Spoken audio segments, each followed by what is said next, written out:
Hello friends, आज की ताज़ा खबरों में आप सभी का स्वागत है। झारखंड की तमाम छोटी बड़ी खबर इस वीडियो में देखने को मिलेगी। सबसे पहले बड़ी खबर, अलग अलग विभागों में 2 लाख नियुक्ति की तैयारी। एक बड़ी खबर की झारखंड राज्य बनने के बाद पहली बार करीब 2 लाख पदों पर नियुक्ति की तैयारी की जा रही है। अलग अलग विभागों को लेकर के निर्देश दिए गए हैं और वैकेंसी की पूरी सूची मांगी गई है। दूसरी ओर नियुक्ति की नियमावली में जो पेंच है उसे भी जल्द दूर कर लिया जाएगा। मुख्यमंत्री हेमंत सोरेन के निर्देश पर कम से कम 20 विभाग रेस हो गए हैं। झारखंड में अलग अलग विभागों में नियुक्ति के लिए अलग अलग नियमावली है। अब इस पर मंथन की जा रही है कि एक नियमावली रहे या फिर विभागों का जो अपनी नियमावली है उसी में संशोधन हो। एक सप्ताह के अंदर इस संदर्भ में भी निर्देश अधिकारियों को भेज दिए जाएंगे। क्रमिक विभाग की ओर से इस संबंध में राज्य के विभागों के सचिवों के साथ सभी जिलों के डीसी को पत्र लिखा गया है। अगर कोरोना की तीसरी लहर झारखंड में कमजोर रही तो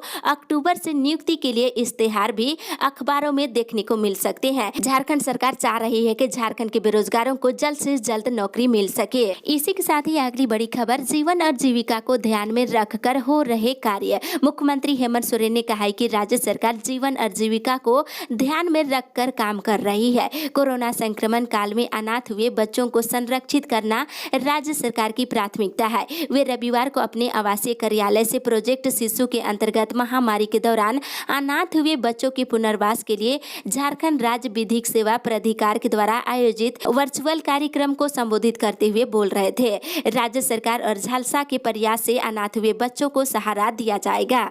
मुख्यमंत्री ने कहा है कि राज्य के जरूरतमंद और अनाथ बच्चों को पारिवारिक माहौल देने के लिए राज्य सरकार प्रयास कर रही है और जरूरतमंद और अनाथ बच्चों को उनके गाँव में ही भरण पोषण और शिक्षा के लिए सरकार कार्य योजना बना रही है। इसी के साथ ही अगली बड़ी खबर मौसम विभाग से। झारखंड में अभी तक मानसून सामान्य रहा है। रविवार को रांची और आसपास के इलाकों में हल्की धूप देखी गई है। मौसम विभाग ने अगले 3-4 दिनों के अंदर राज्य के कई जिलों में भारी बारिश होने की संभावना जताई है। मौसम विभाग के अनुसार 29 जून तक हल्की और मध्यम दर्जे के वज्रपात झारखंड के कई जगहों पर होने की संभावना है। एक साइक्लोनिक सर्कुलेशन झारखंड और आसपास के इलाकों में बना हुआ है। रांची समेत गढ़वा, लातेहार, लोहरदगा, पलामू, चतरा, हजारीबाग जैसे जिले के कुछ भागों में अगले 2 से 3 घंटों में हल्के से लेकर मध्यम दर्जे की बारिश के साथ वज्रपात होने की संभावना है। इसी के साथ ही अगली बड़ी खबर, झारखंड कोरोना अपडेट्स। झारखंड पिछले 24 घंटे के दौरान कोरोना के 81 नए मरीज मिले हैं, जिसमें बोकारो से 5, देवघर से 3, धनबाद से 4, दुमका से 1, पूर्वी सिंहभूम से 8, गढ़वा से 4, गिरिडीह से 3, गोड्डा से 2, गुमला से 3, हजारीबाग से 9, जामताड़ा से 5, खूंटी से 1, कोडरमा से 8, लातेहार से 2, लोहरदगा से 4, पलामू से 1, रामगढ़ से 1, रांची से 7, साहिबगंज से 2, सिमडेगा से 7 और पश्चिमी सिंहभूम जिले से 1 नए मरीज मिले हैं। वहीं पिछले 24 घंटे के दौरान कोरोना से 163 मरीज स्वस्थ हुए हैं, जिसमें बोकारो से 9, चतरा से 1, देवघर से 3, धनबाद से 13, पूर्वी सिंहभूम से 22, गढ़वा से 10, गिरिडीह से 4, गोड्डा से 1, गुमला से 4, हजारीबाग से 8, जामताड़ा से 4, कोडरमा से 4, लातेहार से 6, लोहरदगा से 1, पलामू से 1, रामगढ़ से 5, रांची से 55, साहिबगंज से 4, सरायकेला से 5 और पश्चिमी सिंहभूम जिले से 3 मरीज स्वस्थ हुए हैं।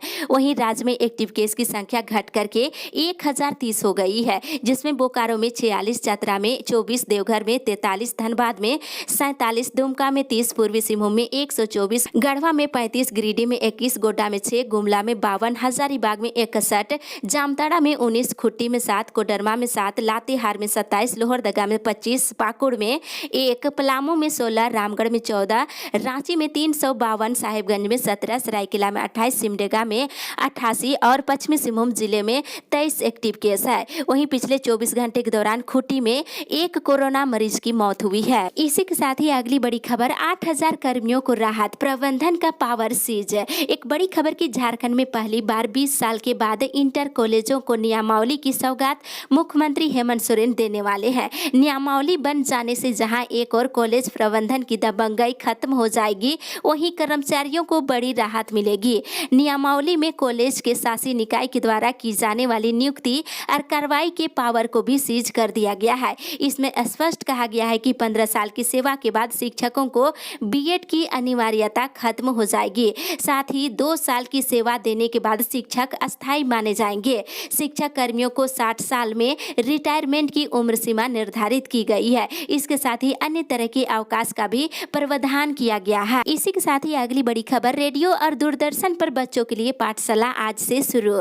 झारखंड में पिछले 1.5 साल से कोरोना के कारण सरकारी स्कूल बंद है। ऐसे में निजी विद्यालय के छात्र छात्राओं को ऑनलाइन पठन पाठन की सुविधा दी जा रही है, लेकिन सरकारी विद्यालय के एंड्रॉइड मोबाइल विहीन 25 लाख बच्चों का पठन पाठन बाधित हो रहा है। राज्य सरकार ने इन छात्र छात्राओं का पठन पाठन सुचारू रूप से चलाने के लिए रेडियो और दूरदर्शन के माध्यम से कक्षा लेने की व्यवस्था बनाई है। दूरदर्शन में सुबह के 10 बजे से लेकर दोपहर के 12 बजे तक और दोपहर के 1 बजे से 2 बजे तक 3 घंटे कक्षा संचालन की जाएगी। वहीं इसी प्रकार से रेडियो में FM और MW रेडियो ट्यूनिंग पर कक्षा संचालित हो रही है। वहीं झारखंड में स्कूल जुलाई में खुलने की संभावना है, लेकिन कक्षाएं अभी नहीं संचालित की जाएगी। वहीं दूसरी ओर रांची की तरह राज्य के अन्य जिलों में भी शुल्क निर्धारण कमेटी का हो गठन। झारखंड अभिभावक संघ की वर्चुअल बैठक में राज्य भर के सभी जिलों के अभिभावक प्रतिनिधि सैकड़ों की संख्या में कल शामिल हुए और बैठक में निर्णय लिया गया है कि रांची जिला की तरह ही हर जिला में प्राइवेट स्कूलों को लेकर शुल्क निर्धारण कमेटी का गठन हो। इसके लिए 28 जून से जिला अभिभावक संघ की ओर से हर जिला में स्कूल शुल्क निर्धारण कमेटी का गठन को लेकर उपायुक्त को ज्ञापन सौंपा जाएगा। इसी के साथ ही अगली बड़ी खबर, बस संचालकों का देशव्यापी काला दिवस आज। बस संचालक आज देशव्यापी काला दिवस मनाएंगे। इसके तहत बस पड़ावों पर लोगों को काला बिला लगाया जाएगा। ये सरकार के द्वारा बस संचालकों पर रोक जारी रखने और टैक्स में छूट नहीं देने के विरोध में की जा रही है। इधर गुमला जिला बस ओनर एसोसिएशन के सचिव महेश लाल ने कहा है कि आज बस मालिक का मतलब कर्ज में डूबना हो गया है।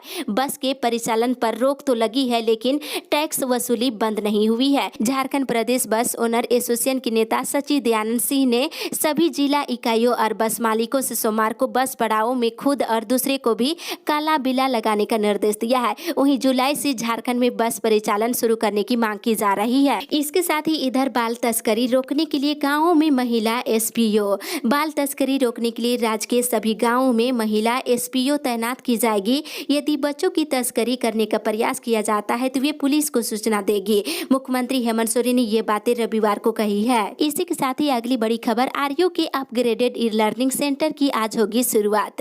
रांची विश्वविद्यालय के अपग्रेडेड ई लर्निंग सेंटर की विधिवत शुरुआत आज से की जाएगी। कुलपति डॉक्टर कामिनी कुमार सुबह के 10:30 बजे इसका उद्घाटन करेगी। ये सेंटर लगभग पिछले 11 वर्षों से निष्क्रिय था। इसे रूसा से प्राप्त हुए 22 लाख रुपए के अनुदान से अपग्रेड किया गया है। वहीं दूसरी ओर TSC की आज होगी पहली बैठक।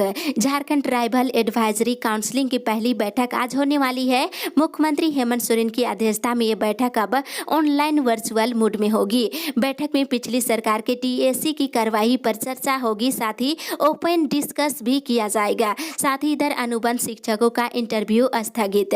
रांची विश्वविद्यालय प्रशासन की ओर से वोकेशनल पाठ्यक्रमों में अनुबंध सहायक प्राध्यापक नियुक्ति के लिए 28-29 जून को आयोजित इंटरव्यू को अगले आदेश तक के लिए स्थगित कर दिया गया है। नई तिथि बाद में जारी की जाएगी। विश्वविद्यालय प्रशासन ने अपरिहार्य कारणों से इंटरव्यू स्थगित करने की सूचना जारी कर दी है। इसी के साथ ही अगली बड़ी खबर, राशन वितरण में शिकायत मिलने पर होगा लाइसेंस रद्द। जगन्नाथपुर के अनुमंडल पदाधिकारी शंकर एका ने सभी PDS डीलरों को सख्त निर्देश देते हुए कहा है कि 48 घंटे के अंदर मई और जून महीने के राशन 100% वितरण कर ऑनलाइन एंट्री करना सुनिश्चित करें। अगर किसी प्रकार की लापरवाही या शिकायत मिलती है तो ऐसे डीलरों का लाइसेंस रद्द कर दिया जाएगा और उन पर कार्रवाई भी की जाएगी। वहीं दूसरी ओर BDO ने डीलरों को सचदेवा फूड के चावल वितरण पर लगाई रोक। लोहरदगा जिला के कुरू प्रखंड क्षेत्र में 25 जून को राशन वितरण प्रणाली की दुकान से कार्डधारियों के द्वारा उठाए गए चावल में प्लास्टिक मिक्स चावल होने के मामले को लेकर लोहरदगा उपायुक्त दिलीप कुमार टोपो ने संज्ञान में लेते हुए कुरू BDO को जांच कर कार्रवाई करने का निर्देश दिया है, जिस पर त्वरित कार्रवाई करते हुए चावल का सैंपल जांच के लिए भेज दिया गया है। इसी के साथ ही अगली बड़ी खबर, आंदोलन की तैयारी कर रहे पारा शिक्षक। राज्य में कार्यरत पारा शिक्षक शिक्षा मंत्री के स्वस्थ होकर झारखंड लौटने से काफी खुश है, लेकिन मंत्री के आने के बाद भी सरकार के द्वारा पारा शिक्षकों का अस्थायीकरण और वेतनमान को लेकर आगे न बढ़ पाने से दुखी है। इससे पारा शिक्षकों में काफी आक्रोश है और वे आंदोलन की तैयारी कर रहे हैं। वहीं दूसरी ओर पुलिस एसोसिएशन के सचिव को बर्खास्त करने की तैयारी। झारखंड पुलिस एसोसिएशन के गढ़वा जिले के सचिव महेंद्र पासवान को बर्खास्त करने की कार्रवाई कार्यवाही का पुलिस एसोसिएशन ने पुरजोर विरोध किया है। एसोसिएशन के महामंत्री अक्षय राम ने इस संबंध में डीजीपी नीरज सिन्हा से पत्राचार किया है। वहीं एसपी की कार्रवाई पर रोक लगाने की मांग की है। इसी के साथ ही अगली बड़ी खबर, कोरोना की तीसरी लहर से झारखंड के 7 लाख बच्चों पर संक्रमण का खतरा। एक बड़ी खबर की कोरोना की तीसरी लहर में झारखंड के 7,17,484 बच्चों के संक्रमित होने की आशंका है। रांची में 63,000 जबकि धनबाद में 58,000 से अधिक बच्चे संक्रमित हो सकते हैं। वहीं गिरिडीह में 53,000 तो पूर्वी सिंहभूम में 49,000 से अधिक बच्चे संक्रमित हो सकते हैं। ये अनुमान तीसरी लहर की रोकथाम को लेकर गठित कमेटी ने लगाया है। कमेटी के सुझाव पर सरकार बचाव की तैयारी में जुट गई है। वहीं दूसरी ओर सितंबर तक बच्चों के लिए आ सकती है 3 वैक्सीन। अखिल भारतीय आयुर्वेदिक संस्थान के प्रमुख डॉक्टर गुलेरिया ने कहा है कि भारत बायोटेक के टीके कोवैक्सीन के 2 से लेकर 18 साल के आयु वर्ग के बच्चों पर किए गए दूसरे और तीसरे चरण के परीक्षण के आंकड़ों के सितंबर तक आने की उम्मीद है। उन्होंने कहा कि सऊदी नियामक की मंजूरी के बाद भारत में उसी समय के आसपास बच्चों के लिए टीके उपलब्ध हो सकते हैं। इसी के साथ ही अगली बड़ी खबर, आर्थिक लाभ के लिए आवेदन नहीं दे रहे आश्रित।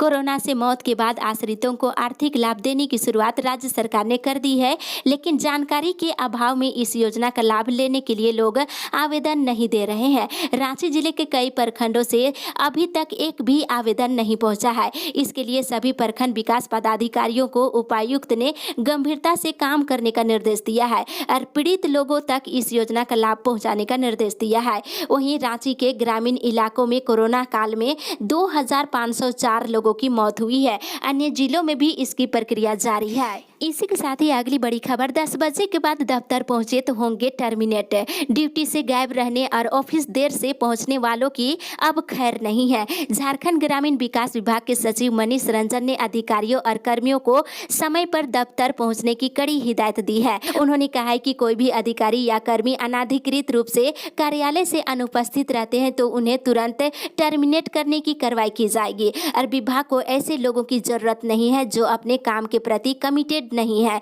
सचिव ने स्पष्ट निर्देश दिया है कि विभाग के अधिकारी और कर्मचारी हर हाल में निर्धारित 10 बजे ऑफिस पहुंच जाए। वहीं दूसरी ओर चिकित्सा कर्मियों को समय पर मानदेय नहीं देने पर बिफरे विधायक भूषण बड़ा। प्रखंड भ्रमण के दौरान विधायक भूषण बड़ा ने कुरडेगा स्वास्थ्य केंद्र का निरीक्षण किया। मौके पर उन्होंने अस्पताल में भर्ती मरीजों का हालचाल जाना और साथ ही वहां पर उपस्थित प्रभारी चिकित्सक पदाधिकारियों को स्वास्थ्य सुविधा दुरुस्त करने का निर्देश दिया है। मौके पर उपस्थित नर्सों ने बताया है कि उन लोगों को कई महीने से मानदेय नहीं मिला है, जिस पर विधायक ने कड़ी नाराजगी जताई है। इसी के साथ ही अगली बड़ी खबर, ग्रामीणों ने विधायक उमा शंकर को 5 घंटे तक बनाए रखा बंधक।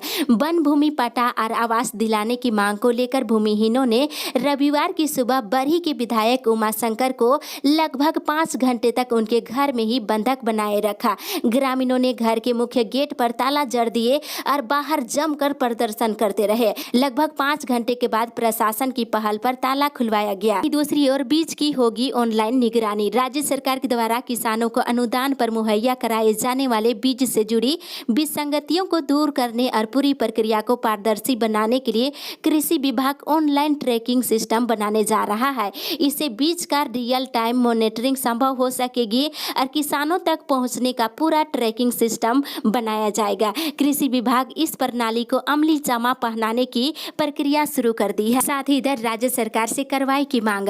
ऐसा इनोस के कार्यकर्ताओं ने राज्य सरकार से गत 12 जून को लातेहार जिले के गारू प्रखंड में पुलिस की गोली से हुई ग्रामीण की मौत के मामले में जांच की मांग की है। संगठन की ओर से रविवार को अपनी मांगों को लेकर जगह जगह ऑनलाइन प्रदर्शन किया गया। इसी के साथ ही अगली बड़ी खबर, अपराधियों की खैर नहीं, चौराहों पर लगा कैमरा चेहरा कैप्चर कर भेज देगा अलर्ट। एक बड़ी खबर की पुलिस हाईटेक फेस डिटेक्शन कैमरे से अपराधियों की पहचान करेगी। रांची पुलिस ने शहर के वैसे इलाके जहां अक्सर सांप्रदायिक तनाव के मामले सामने आते हैं या फिर वैसे इलाके जहां अपराधियों का मूवमेंट ज्यादा होता है, वहां हाई क्वालिटी का फेस डिटेक्शन कैमरा लगाने का काम शुरू कर दिया गया है। कई जगहों पर इन्हें लगा भी दिया गया है। इससे रांची में प्रवेश करने वाला कोई भी शातिर अपराधी अब पुलिस की तीसरी आंख से नहीं बच पाएगा। वहीं दूसरी ओर मजदूरी नहीं मिलने से नाराज मजदूरों ने बीज वाहन को घेरा। शोध एवं मूल्यांकन प्रक्षेत्र गेतलसूद में काम करने वाले मजदूरों ने रविवार को रेंजर राजेंद्र प्रसाद के द्वारा भेजे गए बीज वाहन को गेतलसूद में घंटों घेर रखा। यहाँ काम करने वाले 2 दर्जन से अधिक मजदूरों का 1 लाख रुपए से अधिक मजदूरी बकाया है। मजदूरी भुगतान नहीं होने से मजदूरों में काफी आक्रोश है। इसी के साथ ही अगली बड़ी खबर, आदेश के खिलाफ कोर्ट जाएंगे निजी स्कूल फीस बढ़ोतरी से संबंधित उपायुक्त के आदेश पर निजी विद्यालय के प्राचार्यों की बैठक रविवार को हुई और बैठक में रांची के सीबीएसई से मान्यता प्राप्त 40 स्कूलों के प्राचार्यों ने हिस्सा लिए। संक्रमण काल में शिक्षक आधी सैलरी पर भी पूरे मन से काम करते रहते हैं और पूरे दिन होमवर्क चेक करने से लेकर स्टडी मटेरियल बनाने और ऑनलाइन क्लास पर काम करते हैं। इसके बाद भी कई अभिभावकों की फीस न देने के कारण स्कूल की स्थिति काफी खराब हो गई है। प्राइवेट स्कूल उपायुक्त के आदेश के खिलाफ कोर्ट का दरवाजा खटखटाएंगे। वहीं दूसरी ओर लाइट हाउस में फ्लैट के लिए आज से निगम में दे आवेदन। PMY योजना के तहत रांची नगर निगम द्वारा लाइट हाउस प्रोजेक्ट के तहत धुरवा में 1008 फ्लैट का निर्माण की जा रही है। इन फ्लैटों के लिए रांची नगर निगम ने शहरवासियों से आवेदन मांगा है। इसके तहत लोग सोमवार से रांची नगर निगम के प्रधानमंत्री आवास योजना शाखा में फ्लैट के लिए आवेदन कर सकते हैं, लेकिन वैसे परिवार जो जून 2015 से पहले रांची नगर निगम क्षेत्र में निवास करते हैं वही लोग इसके लिए पात्र होंगे। इसी के साथ ही अगली बड़ी खबर, केंद्र सरकार की गलत नीतियों के कारण देश की आर्थिक स्थिति हुई अत्यंत खराब। झारखंड प्रदेश कांग्रेस कमेटी के प्रवक्ता आलोक कुमार दुबे ने केंद्र सरकार के द्वारा सरकारी कर्मचारियों और पेंशनधारियों का महंगाई भत्ता अब तक नहीं बढ़ाए जाने पर नाराजगी जताई है। उन्होंने कहा कि केंद्र सरकार की गलत नीतियों की वजह से देश की आर्थिक स्थिति अत्यंत खराब हो गई है। इसका असर अब सरकारी कर्मचारियों को मिलने वाले वेतन और महंगाई भत्ता पर भी दिखने लगा है। उन्होंने कहा है कि एक और केंद्र सरकार पिछले साल से ही महामारी और लॉकडाउन का हवाला देते हुए कर्मचारियों के महंगाई भत्ते पर रोक लगाई हुई है। वहीं दूसरी ओर पेट्रोल डीजल की कीमत में लगातार बढ़ोतरी से आम जनता साथ ही साथ सभी सरकारी कर्मचारियों और पेंशनर्स के घर का बजट भी गड़बड़ा गया है। वहीं दूसरी तरफ सरकारी योजनाओं से वंचित महिलाओं ने किए जमकर प्रदर्शन। बाघमारा विधानसभा क्षेत्र के अंतर्गत बाघमारा प्रखंड की छोटा नगरी पंचायत स्थित बैजकार टाड़ और गड़ुआ और तिला टाड़ और तेतुलिया टाड़ की दर्जनों महिलाओं ने प्रशिक्षण और सरकारी योजनाओं का लाभ नहीं मिलने से नाराज होकर प्रखंड अधिकारियों के खिलाफ जमकर कल प्रदर्शन किए हैं। साथ ही इधर सेवानिवृत्त कर्मचारियों के आश्रितों को नौकरी में बहाल करने की मांग है। छोटा नागपुर बॉक्साइट वर्कर्स यूनियन के अध्यक्ष सुखेर भगत ने बगड़ू हिल बॉक्साइट माइंस का दौरा कर वहां कार्यरत ईटक यूनियन के कार्यकारिणी सदस्यों के साथ कल बैठक की, जिसमें माइंस में कार्यरत कर्मचारी को विभिन्न समस्याओं को लेकर चर्चा की गई और प्रमुखता के आधार पर समस्याओं के निदान हेतु हिंडाल्को प्रबंधन से शीघ्र वार्ता करने का निर्णय लिया गया है। वहीं सेवानिवृत्त हो चुके कर्मचारियों के आश्रितों को कंपनी में यथाशीघ्र नौकरी में बहाल करने की मांग की गई है। इसी के साथ ही अगली बड़ी खबर, झारखंड की बेटियों ने साबित कर दी किसी से कम नहीं है हम। झारखंड की तीरंदाजी दीपिका कुमारी, अंकिता भगत और कोमलिका बारी की अगुवाई वाली भारतीय महिला रिकवर टीम ने विश्व कप स्टेज 3 फाइनल में मैक्सिको को हराकर स्वर्ण पदक जीत हासिल कर लिया है। इस शानदार उपलब्धि पर प्रशंसा जाहिर करते हुए स्वास्थ्य मंत्री बाना गुप्ता ने कहा है कि भारतीय टीम का प्रतिनिधित्व कर रही झारखंड की बेटियों ने साबित कर दिया है कि वे किसी से कम नहीं है। वहीं दूसरी ओर उपायुक्त से मिले CCL के CSR उप प्रबंधक। उपायुक्त दिलीप कुमार टोपो से CCL के CMD उप प्रबंधक गौरव तिवारी ने मुलाकात किया है। उपायुक्त ने लोहरदगा जिले में कोविड-19 से संबंधित सुरक्षा उपकरणों की व्यवस्था किए जाने के संबंध में आवश्यक चर्चा की और इस जिले में कोविड से संबंधित CCL की ओर से सहयोग की अपेक्षा की है।